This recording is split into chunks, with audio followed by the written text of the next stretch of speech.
Yes. Yeah, I won't use it, but I will use this. That is not the opener. Yeah, that is not the opening for sure. Take a better scene. It's what we're doing. Come and check it out. It's what we're all about. 561 Music. Welcome to 561 Music. My name's Ben. And I'm Hector. What's up, Hector? How you doing? So much is up, but I can't say anything yet. We're living in this like limbo world. It is. Oh no, it's not limbo. There's a lot of things happening that you don't know yet, but I can tell you after the podcast. I can't tell you, listeners. Oh, you probably didn't want to tell me before in case I just said it over and over again. I was afraid you were going to blurt it out. The listeners, no, I wasn't. I was just torturing you. That's all. Well, it works. I told Justin I didn't tell you because I just want to torture you. Well, it's easy. There is all the huge news that we've been talking about has actually come to fruition. Hector and his huge news. That's right. And all the stuff we've been hinting at is going to happen. So we will announce bands probably by the end of the weekend or something. We'll announce bands for the festival, and then we have huge news about the festival. Yeah, man. Yeah. Pull up a pew for the huge news. Yeah, it's good stuff, man. It's good stuff. It's so cool. I wish I knew what it was, but I guess I will do at some point when you deem to tell me. Yeah, next week when everybody else knows. I know. That really gets torture, me. Man. So tomorrow we're shooting a video for Killbillies. We are. Yeah, and Hector, being the worrywart that he is, has been fretting about getting which tattoo he's going to get to the point where... I'll tell you why I'm fretting about it. Okay, because I have gotten one. Oh no, wait, it's two. Wait, oh no, wait, it's three. I've gotten 3 tattoos this month. Yeah, but you could have saved at least one of them for the time you had to get one. I didn't think about it. It never crossed my mind, and now I have to get a 4th one, and that's kind of a little stressful. I've gotten that much ink in 1 month. It's all right. I don't even know if you'll be able to get one at this point.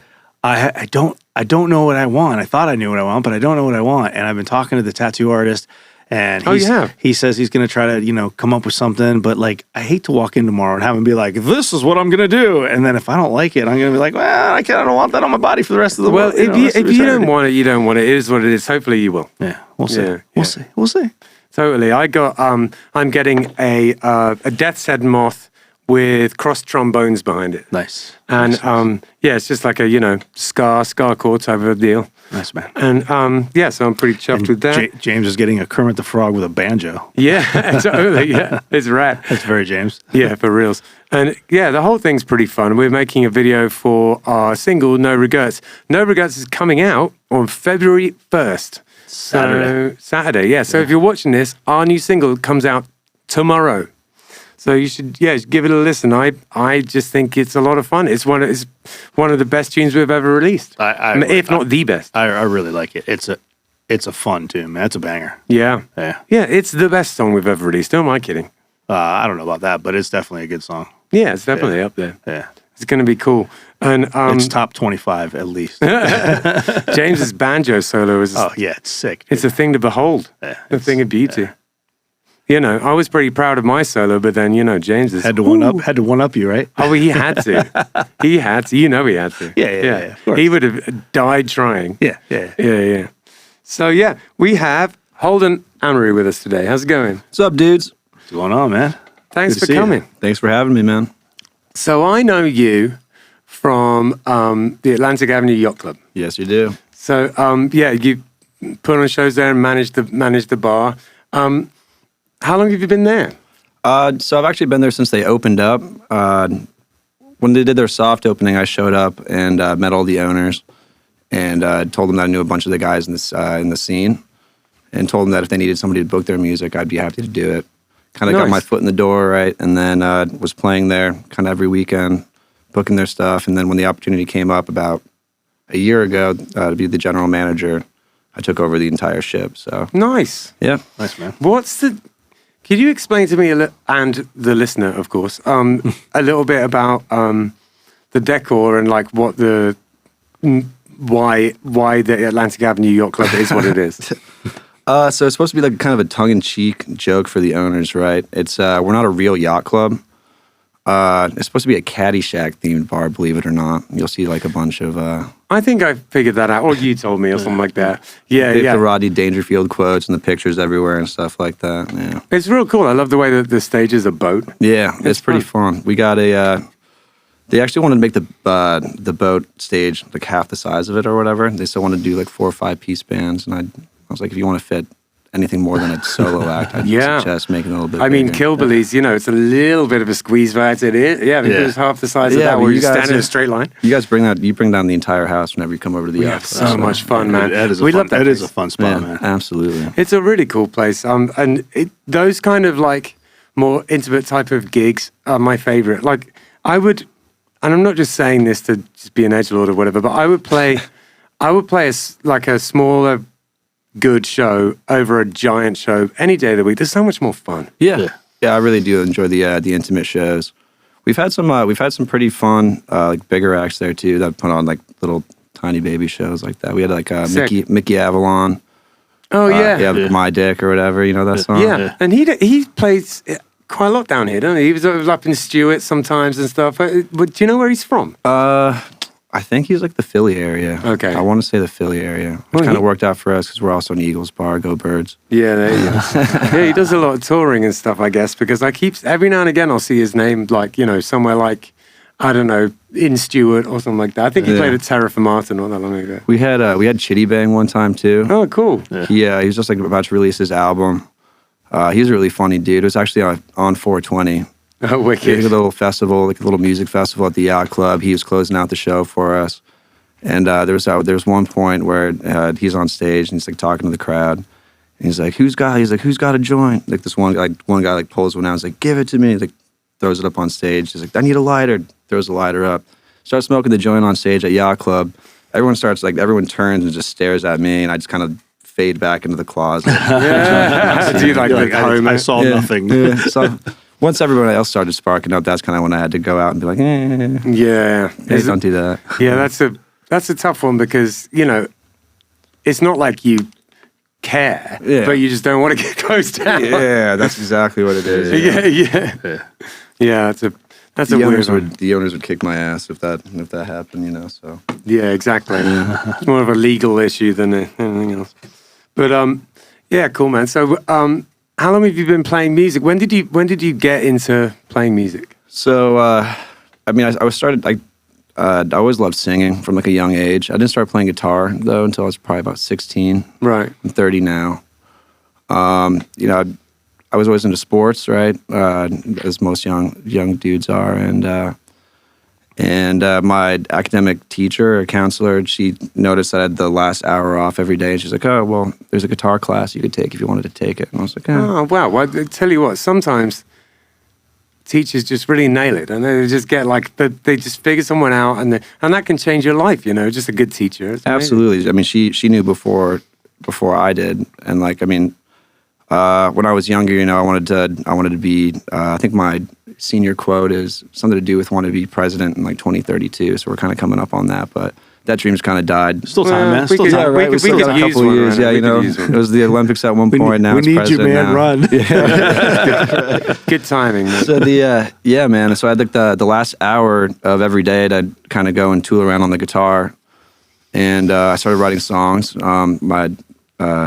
And we had this school talent show, and nobody really knew me as a musician or even a singer. I was kind of a class clown. I loved sports and whatever. And I auditioned for the talent show, and I don't think any of the principals or the judges really taking me seriously when I first walked in. And then they ended up sticking me last, and so I was like, oh well, I'm the one that nobody cares about. They're putting me last, whatever. At least I'm getting to play my song or whatever. And so the talent show rolls around, and everybody else goes. I think I was the 12th person up. And I walked out, and everybody kind of laughed. Because here I am with a guitar, and nobody really knew me as that. They thought it was going to be a big joke. Yeah, something, like a Weird Al song, or something me being goofy, or whatever. And so I walked up, and the song was called Silly Girl. And I said, this is for all you silly girls out there. And then I played the song, and then kind of from that day forward, I was the music guy. High school, and then I've kind of been chasing that initial feeling ever since, that dragon. That's awesome. It is a good feeling. I remember playing it.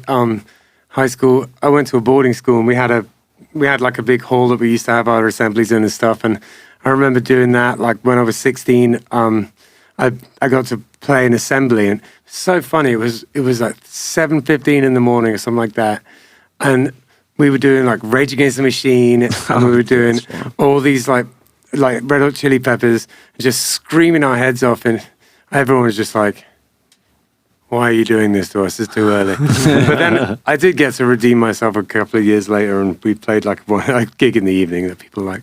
But yeah, man, that's it. I've been doing it, since I was that age too, and it's the best. It's the best. Yeah, it's the best.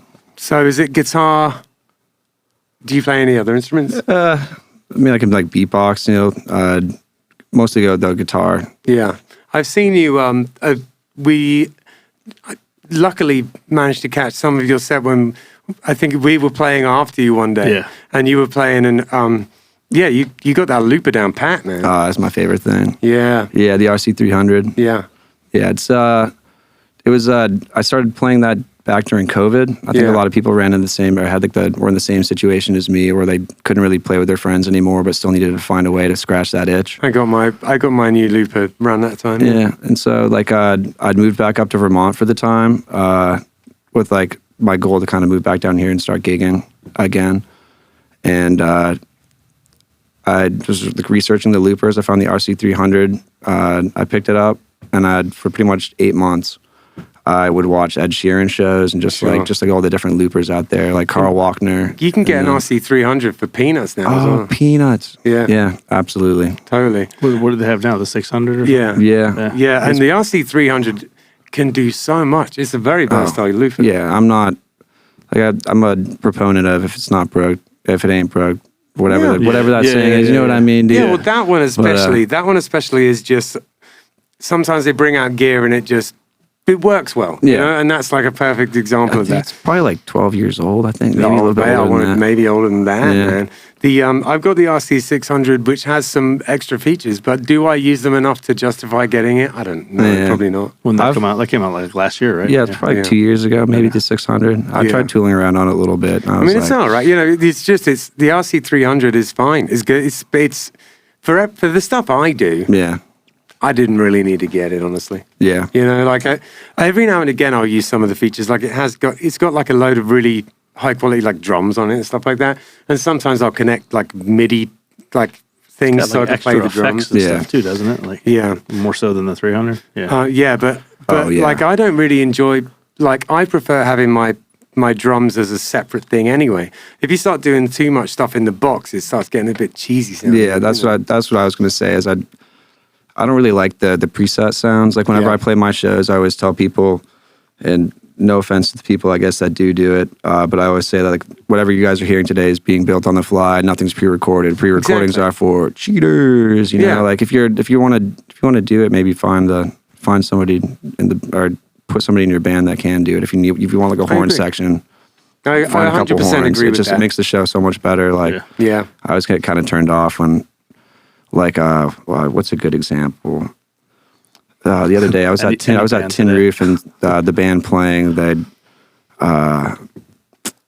started out like it was the pan pipes or whatever from Men at Work, the Down Under or whatever. Yeah. And I was just like, Yeah. I was like, Even if you could just like Spider Cherry does a great job of it. He plays it on his keys and stuff. Yeah. And he makes it still sound full. But what I do now is so I have an octave. I have the Electro-Harmonix bass thing that's like the octave pedal Electro-Harmonix one. This sounds exactly like a bass. It's amazing. Yeah. I think I've got the Boss OC3 octave pedal. Yeah, that's another one that I have, and I sometimes use that. But the Electro-Harmonix one for what? You know what? The Boss OC3 is really, really good if you don't want your tone to just be bass. Yeah. But that one, like that Electro-Harmonix, if you can just completely switch to bass for a bit and put the bass line down, it's amazing. Is that with your electric guitar or is that acoustic? I use, when I'm doing my looper stuff, I use an Acoustasonic. Cool. Oh, those are so cool. Yeah, they're rad. Those are so cool, yeah.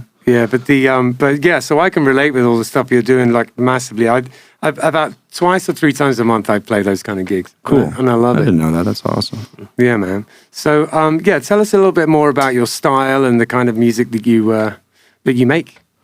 Yeah, man. So, I mean, my favorite kind of music is like jam band stuff, like Grateful Dead. I saw your friend out there in the Doors shirt too. It's one of my favorites as well. Yeah, wicked. But I mean, I grew up listening to probably like Jack Johnson, John Mayer, maybe like Simon and Garfunkel. So I feel like that's probably had like a pretty heavy influence on the kind of stuff that I played. It's very easy listening. Yeah. Like I definitely had my punk phase, too, where I try to be like loud and crazy. I can't get out of my punk Yeah, I know, phase. dude. I wish like I didn't. I slip back and do it sometimes. I think, So I definitely slip back and do it sometimes. Yeah. But that's cool. The John Mayer is one of those people where when I was younger, I really wasn't about it at all. I kind of didn't buy it, but then listening to it now and different people telling me to listen to certain songs, I would say I have a grudging respect. Yeah. I get it. Like fine, yeah. I think he's like, I mean, he's I think a really big reason why I got into guitar as well.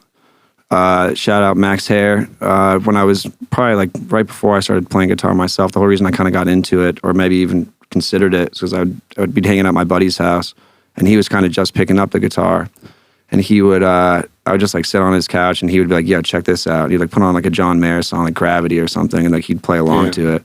I'd be like, "Yo, that is so cool." And I was like, I could never do that. And then John Mayer's. I know he had that bad rap when he was younger and stuff. He did like the Playboy or whatever. Yeah. But he's I don't know. I've always really respected him. I think I get it. I do now too. Yeah, he's always like kind of changed himself or whatever, to kind of keep it fresh for I think himself, but as well as all of us. He started out as like the acoustic guy, went into like the blues a little bit. Yeah.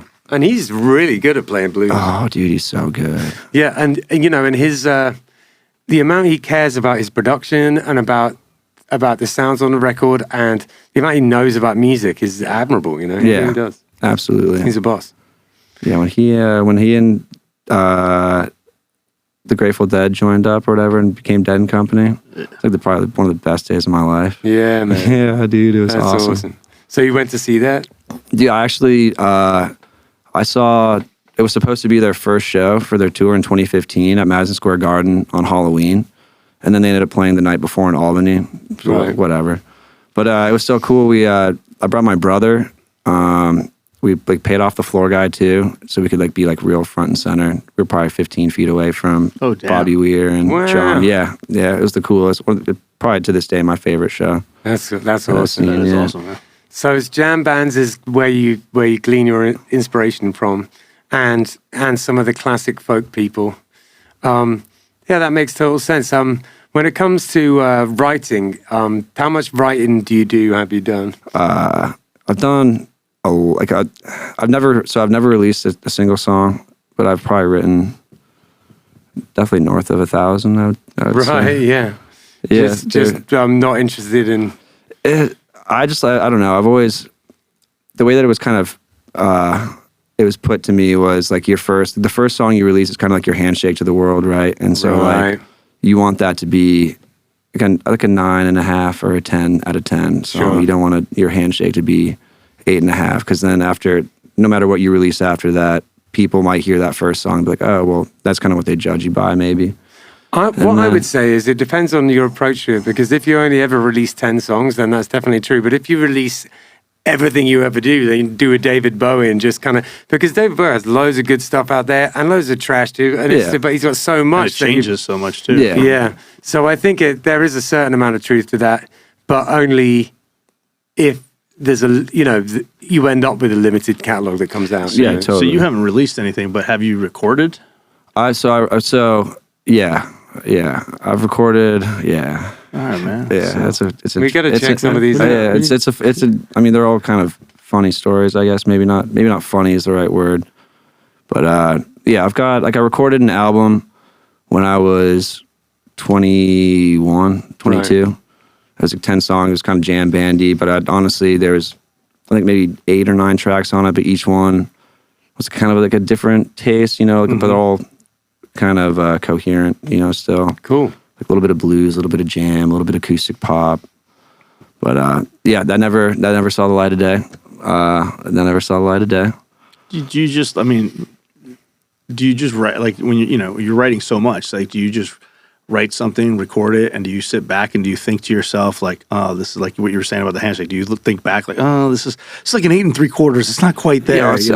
Yeah, you're always your hardest critic. And like at the same time, I try to like I'm the songs that I typically write, they're like usually for myself. Like if I'm going through something or if I'm feeling something, and like I want, like this is what I would say to myself if I wasn't myself. If that makes sense. I'm just such an exhibitionist that when I write those, everyone in the world has to hear it. That's my opinion. Yeah. Well, for the first 3 weeks, I'll be like, oh, I freaking did it, dude. Like I fucking knocked this one out. Like I've got a 6 song. 3 weeks later, I'll be like, yeah, you know, that's okay. Maybe it's an 8.5, dude. And then like that's kind of where I feel like a lot of them will fall. Is like right there, but like I want that one. It's just like, you know what I mean? I get that, but I feel like it might be someone else's decision though. I feel like you need to find someone who you absolutely trust. Yeah. Play them a bunch of songs and be like, is any of them, and be honest, but you know, is any of them like where, you know where I want it to be. Do you think any of these are that? Well, because it's so hard to be able to tell. You know? You're your hardest critic, you know, first of all, and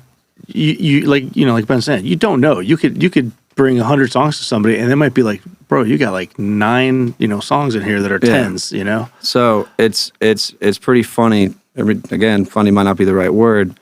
So I did something similar to that a little while back. So I'm trying to figure out the way I want to say it. So I was working with a group of people, probably 7 years ago now, right? One of them was an executive of A&R at Capitol Records, and like they had found some pretty big bands, at least at that time, and so I sent them my entire catalog, every song I'd ever written. They're like, send us every single thing you've done so far. Like we want to hear it, see if you've got like a jump start on your career, kind of thing. So I sent them all the songs. I'm like, oh, this is it. I'm going to make it. Like, here we go. Yeah. Send it back. They're like, these are all garbage. Oh, and I was like, snap. I was so sure that they were going to be like, there was the first 8 songs or my first album. I was sure that was going to send me to the moon. Yeah. I sent it to these big wigs. They're like, well, if it's their fault that you've not released anything, I want to literally go find them and kill them. That's a horrendous thing. Here's where it gets so much worse, dude. So I was like on there wasn't like a songwriting contract, but they were kind of like coaching me a little bit to like, I had like a vocal coach, I had a songwriting coach, and I had to write 2 songs a week for this guy, right? I think it ended up being about a year that I did it. Wow. 2 songs a week, in a 1-5-6-4 chord progression. Sure. You could not stray away from that because they were trying to get you to write like that one pop hit. Yeah. So then I wrote 2 songs a week for an entire year, wrote probably more than that, honestly. It was probably right around 150 songs. That's wild. Out of the 150 songs, they thought maybe 2 of them were radio worthy or whatever. Yeah. And so from there, they wanted me to go to Nashville and do some co-writing with a bunch of cool cats up there and see if we could maybe get like a hit single from working with other people. At that point in my songwriting career, I'd written every single song by myself. I turned up my nose at the idea of somebody else trying to get their hands on like my brain or like whatever I was trying to feel. Like, it doesn't make sense. They're not going to be able to get out what I'm feeling, right? And so I went up to Nashville. I had about, I think we did, I think it was 5 total co-writes. I think with maybe 3 or 4 different people to see if we can kind of like find the right energy.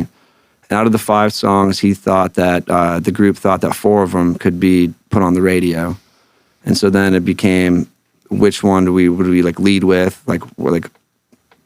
and we ended up picking this one song called 24.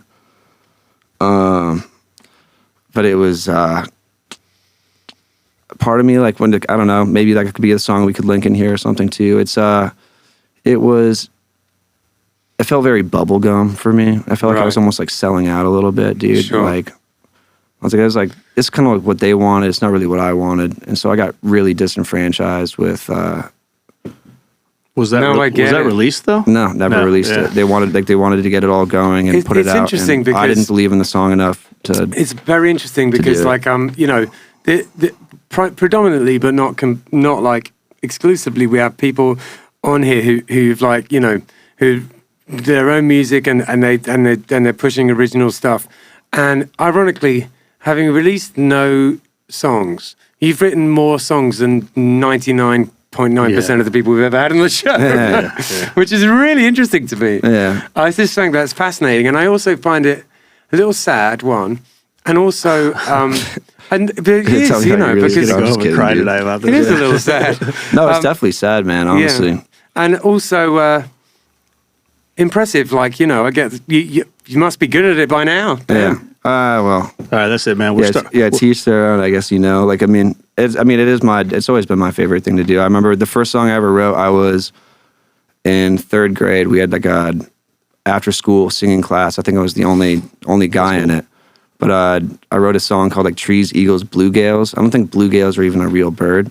Right, yeah. But I wrote a song. We sang it at my kids' choir, like concert thing or whatever, like all of us did. In a round. Oh, that's awesome. Yeah. But it was I've always loved songwriting. It's always been a really big part of me. And then it was funny, and again, funny's not the right word. Right? I know what you mean. It's funny peculiar. After working with those dudes for as long as I did, and then writing all of those 1-5-6-4 songs for like 2 years after that, that's all my brain could like think. Like, whenever I went to try to write something, like all of a sudden it's like, oh my God, I'm back at a 1-5-6-4 again. Like, how did this happen? You just have to somehow figure out it. You have to do the exact opposite chord progression and just do that for a year. Yeah, you and then it'll break you out. That's literally it. Was that's rough, man. Yeah, it was interesting, but like it's been a really cool journey, I guess, in a way. You know, like being able to now like look back on that and be like, all right, like like.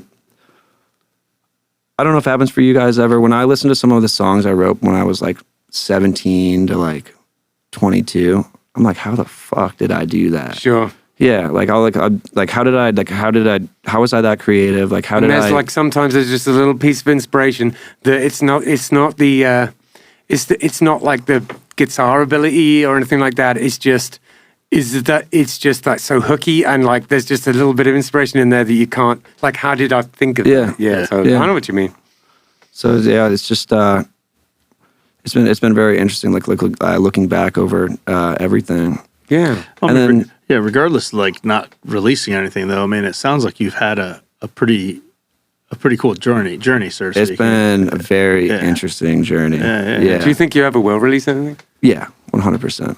Well, that's excellent. 100%. Like before Friday, so we can have it on the podcast. Yeah, right. No, it's really cool, man. You say that because if ever there was someone who should release a song this year, you're definitely qualified. Yeah, I mean, you've inspired us, man. I think we're going to start 561 Music Records. We're going to sign you, and we're just going to let you put whatever you want on it. Let's go. Let's do it, dude. Yeah, rock and roll. Yeah, I'll send you guys. I'll send you a giant mash of songs. You can go through them and figure out which ones you like, and that's awesome. I'd love to hear some, man. Yeah, it's fun. So with so many originals, because like Ben said, you've never released anything, but you have 1,000 originals, 2,000 originals, whatever it is. We have people that are here that come in and they have 2 albums released, but that's it. That's all they've written is those 2 albums worth. So when you're out playing your shows, people like these people that we've had on the show before, if they play an original show, they're playing their original songs. If they're playing a cover show, if you will, at a bar, 3-hour gig or something like that, they will throw in all their originals here and there or whatever, but really they will play a ton of covers. So when you're out playing your gigs, because you have such a huge catalog of stuff, do you fill like a 3-hour gig with just your originals, or do you put covers and stuff? No, I try to throw the covers. I'll probably do like 6 covers to 1 original. Okay, I think when I'm playing, and even then, like I get pretty shy doing it. Like unless like I usually won't even tell the crowd that it's an original song. I'll kind of wait to see how they respond. Yeah, like I'll play it, and if they go crazy, I'll be like, gotcha. Yeah, that was my song. And if they don't say anything, I was like, oh, well, at least moving on. What I find with playing originals in what's supposed to be a cover set is, well, you get a couple of different types of crowd, but like most people are all about it. Just as long as you keep the energy up and you keep the room vibey and stuff, you know, no one really cares. It's just every now and again you got to do a song for all the drunk people to sing along with. Oh yeah, 100%. It's really, I think it's mostly about the energy when it comes to like those kinds of shows and stuff. You could be a total hack, but as long as you're fun, it's still fun. Totally. One of the things I really want to do with Killbillies is have a song that's so hooky that we can play it and people think they know it. You know, and they sing along with it. Like, oh yeah, I've heard this song a million times. Yeah, before. and they sing along like the top of their lungs just because they sing. It feels like you should know it, kind of thing. You know. Yeah, so that's my mission. That'd be amazing if they were like, isn't that the Dropkick Murphys or isn't that the Pogues or something? Like, well, nope, it's not them. Just like the perfectly timed whoa and all that kind of stuff. Like I'm gonna write it. That's my plan. Yeah, interesting. So, how often would you say you play out? About slow down a little bit this month, but typically about 5 shows a week. Oh, nice. Okay, you're super busy. And then when you're not doing that, you're managing the bar. Yeah, I'm the general manager. at the yacht club down in Delray. Yeah, and you play there quite a lot. Do you play? Yeah, every places? Saturday. Yeah, I play. I was playing at Tin Roof, Fort Lauderdale every Monday for a while. Nice. That's every Tuesday, I'm at the Boulevard in Boynton Beach from 6 to 9. Wicked. Yeah, Beachcomber Resort, Pompano. Another good spot. Yeah. You got some great ones, actually. I need to have a chat with you about it. Yeah. I'm dying to get in the Tim Roo. I just had Drake Bell at Tin Roof or whatever. Yeah, I saw didn't you play that night? Yeah, I played 5 to 8 before Drake Bell. But his management team had reached out. He wanted to play at Yacht Club. I was like, I don't think we can really afford Drake Bell. And so I kind of bounced past that over next door and I was able to get to open up for it too, which is cool. Yeah, that's wicked. Nice one. So you actually play a lot more than I realized you did. Yeah. Because I thought that, with working at the yacht club, as managing the yacht club, I thought I was going to say, that's crazy. Do you ever sleep? Yeah. I wake up, my day's I kind of really enjoy my day. I wake up at like noon, probably. Yeah. Typical day, wake up at noon. Maybe go play golf with my friends, like 1 o'clock, and then go play a show. Finish the show, go over to Yacht Club, check in there, make sure everything's okay. Sign the checks, whatever we need to do. Go home, sleep, wash, rinse, repeat, pretty much 7 days a week almost. Nice. Life is good, man. Yeah, it's fun. Yeah. It's not stressful. No complaints there, man. Yeah. No, that's really cool. And it's an incredibly unique story when it comes to your originals and fascinating, actually. And I think something that would be interesting for us to do maybe at another time is I'd love to have a long conversation with you about songwriting, because having done a lot of it, I'd be interested to learn some of your techniques and tricks and like the way you approach it, especially as you've been writing. At one point in your life, you were writing specifically for pop. Yeah. I mean, dude, when I was working with those people, like it was such a crazy science to them. It was like a couple of just like quick ones off the rip where, and it's pretty common knowledge or whatever, but like intro, like pretty much 7 to 10 seconds long. You want your first chorus to hit around 40, 45 seconds. You want your bridge to hit at 2 minutes. You want the whole thing wrapped up at 3.5 minutes, right? Yeah. And then... you know what, as well, that is even the 3.5 minutes, it's getting long. I think that's even probably long. Yeah. Like our attention spans are even shorter now. We're getting down to like 2 minutes, 50 seconds. And that's even We're about to release like a 4.5 minute song. I know, yeah. But you know what? We're not releasing it for those people anyway. We're releasing it for people who appreciate music. So do you have, with all the different scenarios you've been in for songwriting, for yourself, for other people, et cetera, do you have a specific, I don't want to use the word formula, but like a specific process where you try to come up with a melody first or lyrics first or whatever, or has it kind of evolved and changed depending on your situation? It depends. Like if you're trying to like force it, right? Like sometimes, you're just like in the car and you're like kind of like humming something and like words kind of come and then you get home and then you just kind of blast it out. Sometimes it's like, if you're like writing for a goal, and that was kind of something that I learned from the co-writing in Nashville. Yeah. Was like, So the way that we picked the songs that we wrote in Nashville, right, was I sent a list of every single song I had written to that point, all the song titles. I sent that to the like the management, or like the I don't know, teachers, whatever you want to call them. Sure. And they would so they would parse through that. They would pick the best 25 titles, and then they would ask me what I thought about like what each one meant to me. And then they would nix it down. I think they nixed it down to about 10. And then they passed those 10 songs on to the different groups of the songwriters and said, pick the ones that you want to write about. So then when I showed up, they were basically just like, oh, keep your mouth shut. Just like let them do their work. But yeah, because because your role was really like, had been done at that point. Yeah. And it's like that up to them to start like, like trying to punch it up or whatever. Yeah. Yeah. It's interesting. I don't know how I'd feel about that. But going back to what you were saying, Hector, like the way that they would do it is you take the song title, right?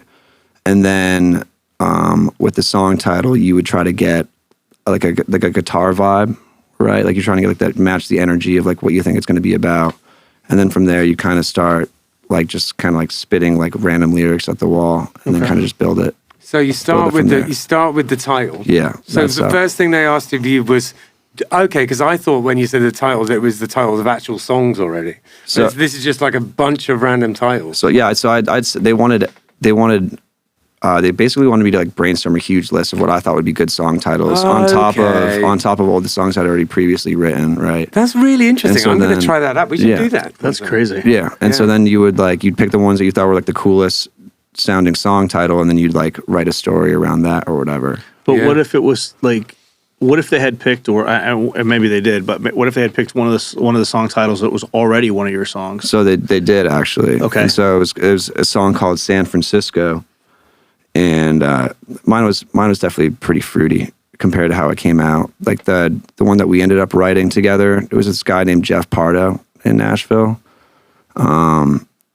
It came out more like a Zach Bryan song, right? Like before Zach Bryan was Zach Bryan, or whatever. This was like 8 years. There's been a few Zach Bryans before Zach Bryan. I'm just teasing. So that was. I mean, I really liked the way that it was rewritten. Actually, another song that we did, I'd written. It was called Quarter Life Crisis. Yeah. And then I got in there like, "How old are you?" I was like 24, and they're like, "All right, that's the name of the song." Nice. So then it went from Quarter Life Crisis to 24 to like. See, yeah. So, but in a case like that, though, obviously, you already have the song, you already have the title, you already have the song, the lyrics, everything. When it goes over to that team and they're kind of rewriting the song, are they rewriting? Obviously, they're rewriting. I'm assuming they're rewriting the music and stuff like that, but.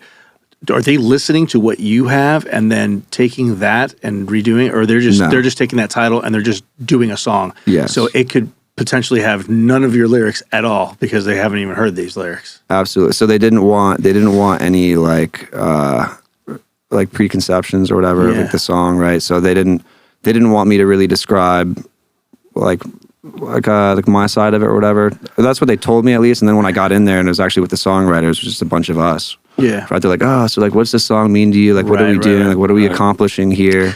But that's just mental that there's a group of executives, if you will, that take a list of song titles and go, these are the 10 that we're sending you to the songwriters with to, help you vamp these out based on song titles. Like they discarded actual songs because some of those were songs. Yeah. Not everything was just a title. They discarded songs just based on the title, and they could have been bangers. Could have been bangers, yeah. Literally, I just can't wrap my head around it. I mean, I can wrap my head around it, but that's just freaking mental, man. Yeah. You know what, though? Even though it's like a super savage way to do it, I think we should try it sometime. We should write like 50 titles and then just start whittling it down and down. Well, sure, if they're just titles, but in this case, they weren't just titles. They discarded actual songs just based on, I don't like the title. Yeah. Like, what the fuck is that, man? Yeah. But they did discard actual songs just because I don't like the title, but that doesn't mean that the song doesn't exist anymore. Yeah. It does. Sure, it does. But my point is that, like, yes, in today's day and age with the internet and with, the way things are or whatever, like anyone can write something, good or bad, and can put it out for the world to listen to, I mean, anybody can release a song these days. That's just the way it is. But the fact that, yes, anyone can release a song, but we're all kind of in that same game. There's levels of success or whatever, but of course we would all love a record executive to call us up and say, "Hey, putting you on our label," and et cetera, et cetera. So to actually be in that position and have them pick your songs based on titles alone is absolutely mental. It's brutal. Yeah. I mean, there's loads of different ways that can go for you. You know what I mean? It's like this sounds like a real pop way. You know what I mean? Yeah. And like, they wouldn't. Saying that though, I was talking to Barney, a guy I was in a band with, about what they're doing with the Sonic Boom 6 album, and he's just required to like produce a bunch of material, and then it's like then it goes through this other guy. So they there's quite a lot of these mediators and kind of like taste sort of like deciders. But again, he's producing material. Yeah. If Holden had given them songs, full songs, and then they had said, okay, out of these 100 full songs, we're going to take these 10 and send them to them, I could see that. Yeah. Even if they said, we like these 10, but they're going to have their songwriters, spruce them up a little bit. Yeah. But to just take, like, man, I would have given them like all the real song titles of like the real songs, and then all the made up ones, I would have just like come up with the corniest, worst ones, like 5 bananas on a table or something stupid, so that they would throw those away and pick your songs. Dude, it's so when I first started doing the songwriting with them, like the 1564, which was like pretty alien to me. Like I always thought it was very. It's not boring, but you know what I mean. It's whatever. I mean, there's songs out there that are good with those chords. Yeah, but there's a lot. There's a lot of songs out there that are good with those chord progressions. Totally. But they told me they wanted me to. They said that my songwriting before was like too smart for the average person, right? And they wanted me to dumb it down and like pretend like I was speaking to a bunch of we won't say it out here right now, right? Challenged. But they were like they're like, we want you to write songs like you're writing for like challenged people, basically, right? Children, basically. Yeah. They want it to be so simple and everything to be so easy, like easily digestible. Talking of 1564, did you hear that? What are they called? The Axis of Opposites. The Maroon 5 tune that has the. So it even references, the canon in D, the la la la la la la la la. Yeah, it's the what's that song? It's and they even it uses those chords and to the point where they were like, you know what? Let's just throw the canon in D in it. It may as well, because that's what it is. Yeah, all these songs are basically that. So they were just like, you know what? That's just enough with the pretension. We'll put it in there. Yeah. That was funny. So they were told me to write the first song and the 1564, and I just remember thinking like, this is stupid, and so I was like, I'm gonna write the dumbest song I can, like the dumbest, simplest song ever. I sent it over to them, expecting it to be like, what the fuck are you doing? And they're like, this is the best song you've ever written. And I remember sitting there like reading this email back from them after I'd like sent them like all this other like old jam stuff and like just like everything I'd done from when I was younger, and then to get their instructions, send it back to them thinking that they're going to be like, that's not it either, and having them be like, that's exactly it. That's crazy. It kind of killed me in that moment, right? I was like, all right, so I've already not like figured it out, but I was like, this is what it is. I was like, all right, and I spent like an entire year writing the same brain dead kind of thing over and over. That is wild. Yeah. I really don't recommend it to anyone out there, dude. Like, it's gotta suck the creativity. Yeah, that's exactly what it did. I couldn't write it. I didn't write a song after that for probably probably 3 years, maybe 2 years, something like that. Like creativity vampires, these people. It was brutal. Yeah. Yeah. And they dangled the carrot the entire time. They're like, oh, well, once you write a good song, we'll let you write another chord progression. So I'm out there like, please, like putting these out. And they're like, oh, this is good, but that's not it. Do another one. Or like you'd start out, you'd send a verse and a chorus. You'd send it to them. He'd be like, that's good. Write the next one. Like write the next verse and chorus. If he thought that was good, he'd be like, all right, now write the bridge. Yeah. And then so like, that's kind of how the process would go. So he could tell you, you could write it, you could send a verse and a chorus, and he might be like, that's fucking dog shit. Start over. Like, that's not even salvageable. That title sucks. Like, whatever. Like, it could be, it's like, God. yeah. I mean, Harsh, man. how much, and this guy had like real accolades, like sort of like, Yeah, I'm not putting him on blast or whatever. I don't want to get that's crazy. you know, the thing is, you'd accept that for someone who had a massive amount of success. It was Dave Grohl, wasn't it? Yeah, dude. You got me, dude. That's crazy, isn't it? Yeah, that's a lot, man. Anyways, I think I would be up for it in a weird way just to see what it was like, you know? Like, I'm not trying to, like, close doors in my life. If something like that did come along, I'd probably mess with it just to see, you know? I mean, as far as, like, if that's, like, there's always, like, goals, I think, with songwriting, right? Like, if your goal is to write pop music, right, or whatever, then doing the 1-5-6-4 and just banging it until you get it is totally fine, I think, right? Like, I mean, for me, like, they were trying to make me more into a pop thing that I wasn't or didn't want to be, right? Well, you know what? I think maybe I'm sure you came out of it a better songwriter just because you had to write so much. So if there's any 100%. if there's any upsides, is that. Well, it's always about the silver linings, right? It's like you can look back on that, but like I wouldn't be able to sing how I do now if it wasn't for those people and like the vocal coach I had. Like, you know, I wouldn't have the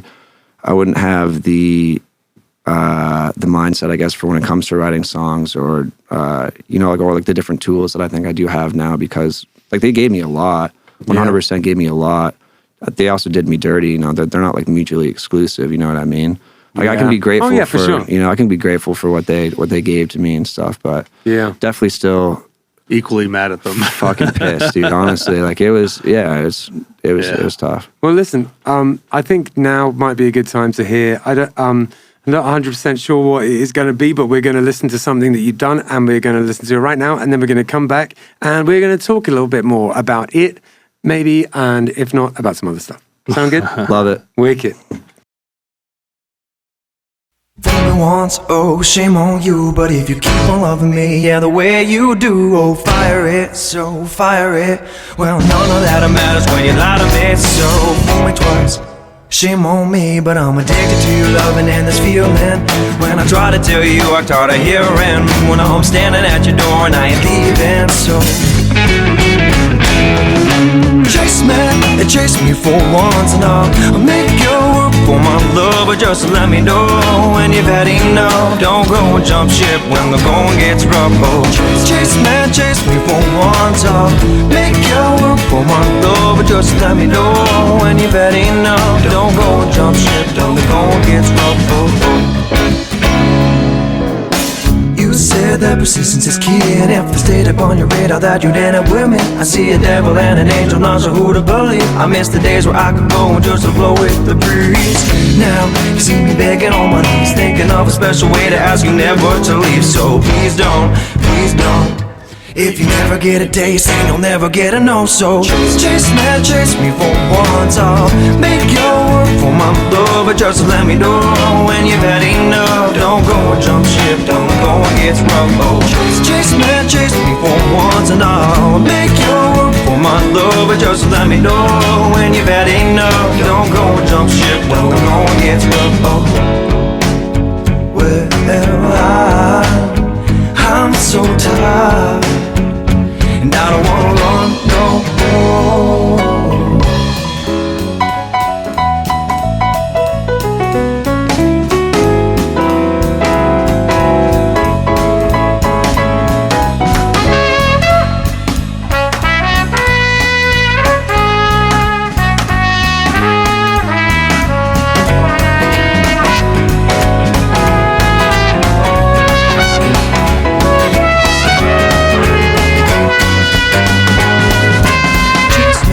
Chase me for once and I'll make you work for my love. But just let me know when you've had enough. Don't go and jump ship when the going gets rough. Oh, chase me for once and I'll make you work for my love. But just let me know when you've had enough. Don't go and jump ship when the going gets rough. Oh, chase me for once and I'll make you work for my love. Just let me know when you've had enough. Don't go, don't go, don't go,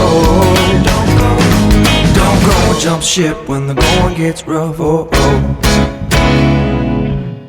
Oasis route Kava bar is in Sea Grape Square on Indiantown Rd, and it is a Kava bar. If you don't know anything about Kava, it's a Polynesian root that you grind up and you mix with water, and it has been in Polynesia for potentially thousands of years. It's an old thing that they used for kind of ceremonial and also sort of leisure purposes.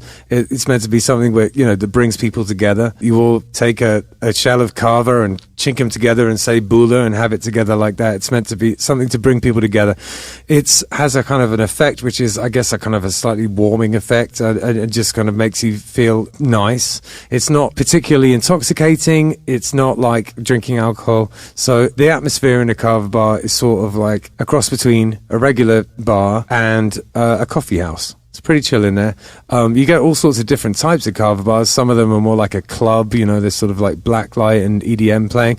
And some of them are more like a cafe. This is one of the cafe type of ones. It's super chill in there. If you're looking for somewhere to, I don't know, maybe go and do some work on your laptop or go and have a chat with friends, it's perfect for that kind of thing. There's a foosball table in there if that's your jam, or baby foot as they call it in France. Yeah, Jim, the owner, is a really cool guy, and he has very kindly sponsored our podcast. So thank you very much for that, Jim. They also do a poker night in there, all sorts of things going on at Oasis Route.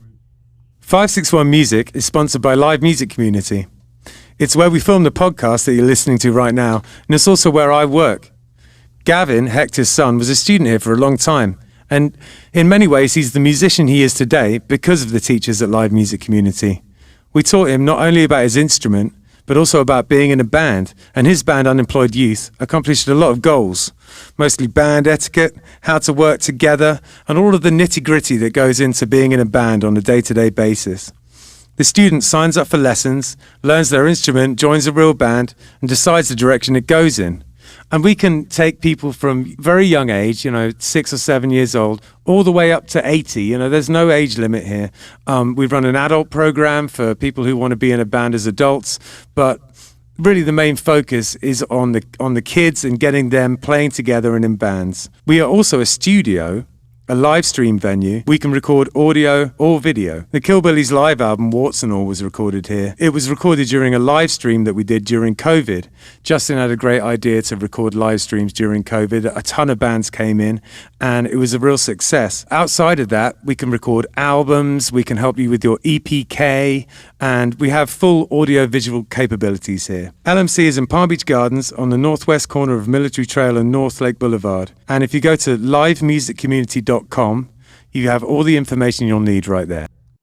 Willkommen, willkommen. We are rolling for the second half. Nice. Dude face, whatever he's called, he goes, welcome, welcome, welcome to Armchair Expert. And that's where I go. I just extracted one welcome. That's pretty funny. Yeah, that's it. Yeah. Oh, so we do, right after the song plays, we have a handful, like 2 or 3 sponsors that we play a kind of an ad for. The last one that comes up is LMC. It's this place, which is a music school. So Ben will start out the second section by saying something like, hey, so we just heard an ad from LMC. Do you have any advice for upcoming musicians? Because it's a music school for kids. Cool. It's mostly kids come here. I mean, adults come too, but that's why we say upcoming, because it could be. We don't want to say young musicians, because what if someone who's 60 and is just starting out? Yeah. Cool. All right. Okay, so we were just listening to an ad about Live Music Community, and it's where we're sitting right now, and it's my place of work, and somewhere that is very near and dear to my heart. And the question that we always ask at this point is, do you have any advice or any words of wisdom for up-and-coming musicians? When I first started out, one of my good friends gave me a very similar piece of advice, and it's if you're trying to get gigs, right? If you're trying to start out and you're trying to start booking stuff, go out and network, meet as many bands as you can, and then start trying to clean up whatever gigs that they don't want. Yeah. And then try to get every single gig you can. If it's 3 hours away, 2 hours away, and they call you, 4 hours before the show. Say yes, and just if you show up 15 minutes late, 30 minutes late, whatever, it's fine. But take that gig.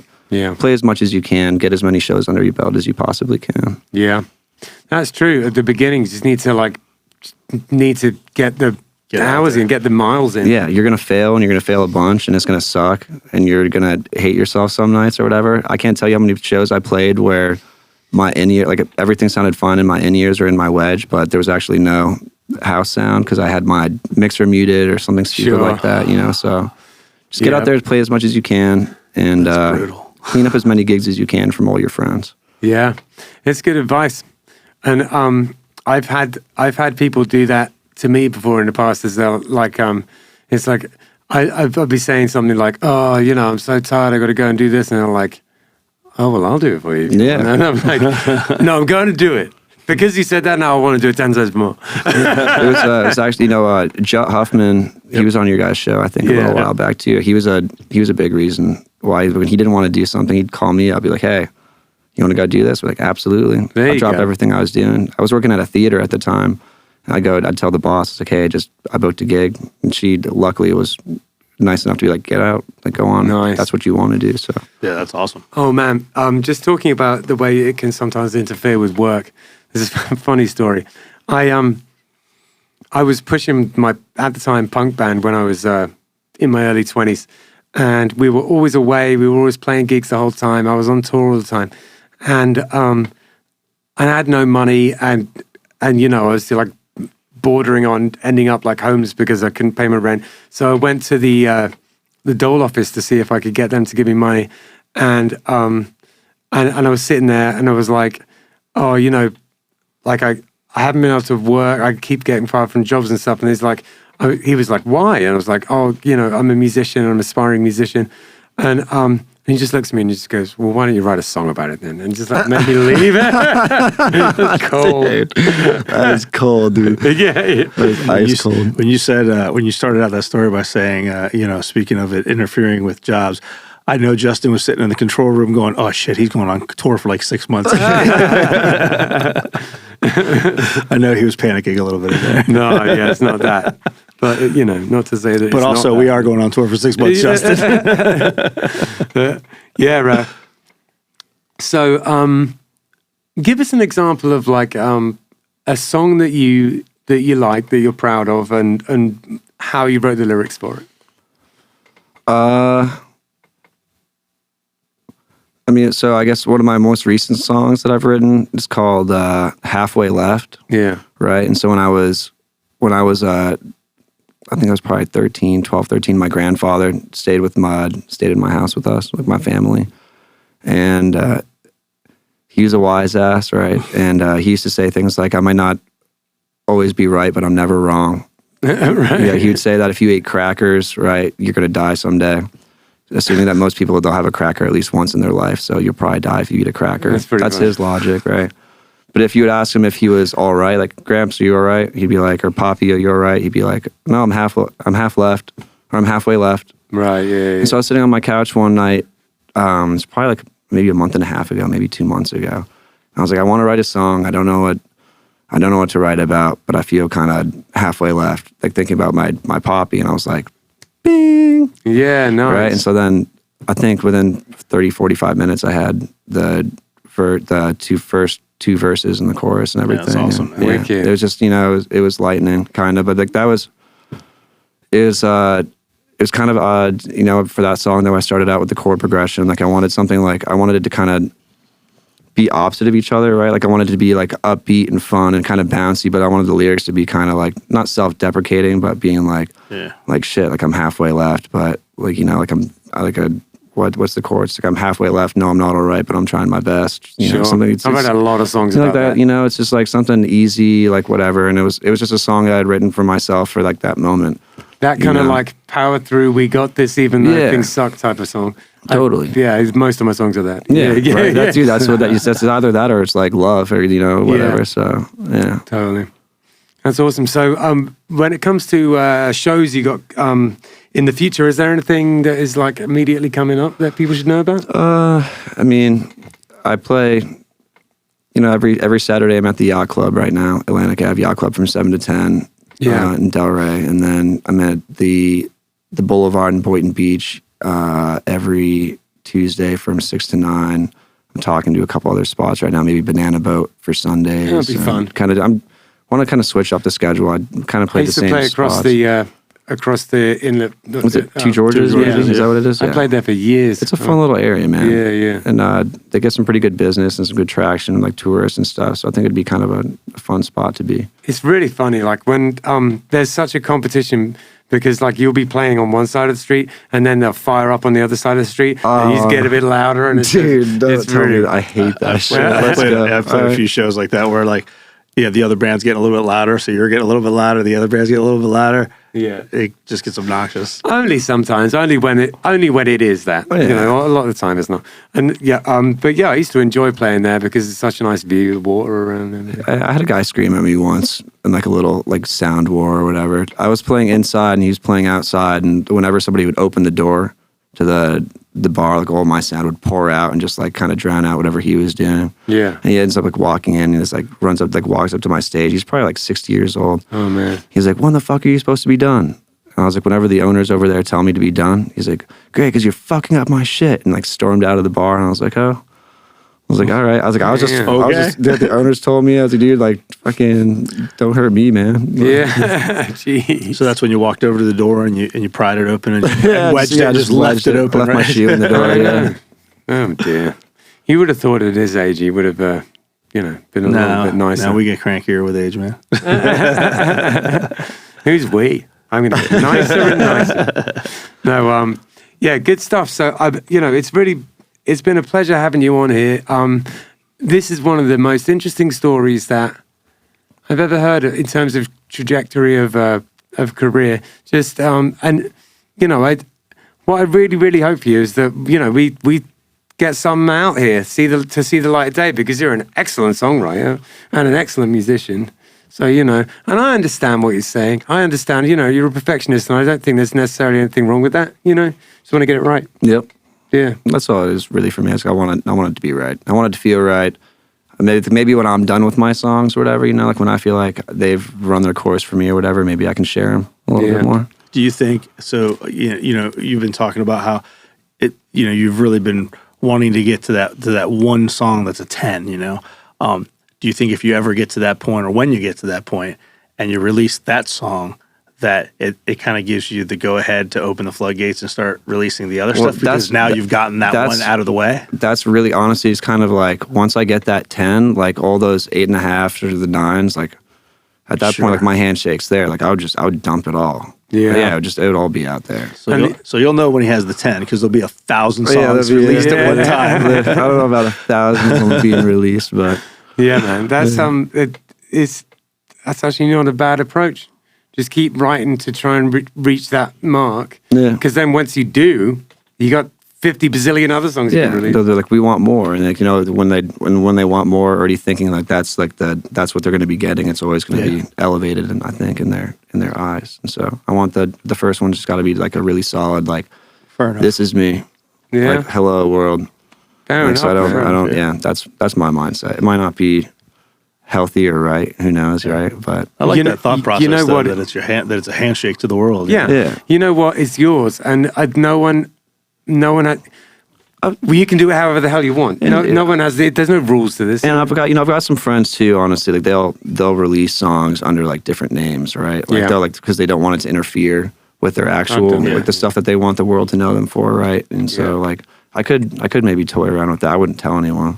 Yeah, that it was me. I just put them out there and let's see what happens. There's some really terrible songs from like the late 80s, early 90s rolling around somewhere out in like, MySpace world under Chaos Theory. Chaos Theory. Terrible. I don't know who that guy is though. Oh, look at this. I feel like such a Florida good old boy. I have a Spanish coin around. Nice. Look at that. That's a doubloon. Yeah, my Christy lent it to me last night. I wanted one of these for ages. I don't know. That was such a tangent. I apologize. Yeah, I was like, that was completely left field. No, but listen. Thank you so much for coming on, man. You're You're a fascinating man. Inspiring. Fascinating. I appreciate that. I had a blast coming on here. I'm grateful that you guys asked me to come on here. Yeah, for sure, too, man. so. Yeah, wicked. And I'm sure, we'll see plenty more of each other. Gotta get him on the, we love playing down at your spot. Yeah. Oh, yeah. You guys will definitely be back there too. Gotta get him in wicked. on the songwriter circle, man. Yes. Yeah. So, we do a thing the first Sunday of every month. We do, it's acoustic singer-songwriters. It's 4 of them on stage, and you just play your songs. And you do, everyone's on stage together, and it's first person does 2, second person does 2, and it just goes around like that. Cool. So if you ever want to do that. Yeah, we'll definitely talk about that. They tell the story about the song and how the song came about, and maybe a little background on the song, and then they play the song, and it sounds like you'd have a lot of stories to tell. Yeah, that's fun. I would love to do that. That'd be cool. Yeah, wicked, awesome, man. I'll be in touch about that then. So is there anything more we need to say regarding, Just stay tuned. Within the next week, we will reveal all, and when I say all, it's ridiculous. This year's festival is going to be unbelievable, and it's definitely happening. It's definitely happening May the 3rd, which is a Saturday. If you don't know, May the 3rd is the weekend that normally you have Sunfest. Yeah. So, there's a method to our madness, why we moved it to that date from our usual March, April days, or April rather. So there's a method to our madness. Everything will be revealed next week. The bands will be revealed. The not the schedule, but the bands will be revealed. The venue will be revealed. All the details about it will be revealed. And it's going to be madness. Very, very exciting, people. Thanks, man. Appreciate it. Take a better scene. It's what we're doing.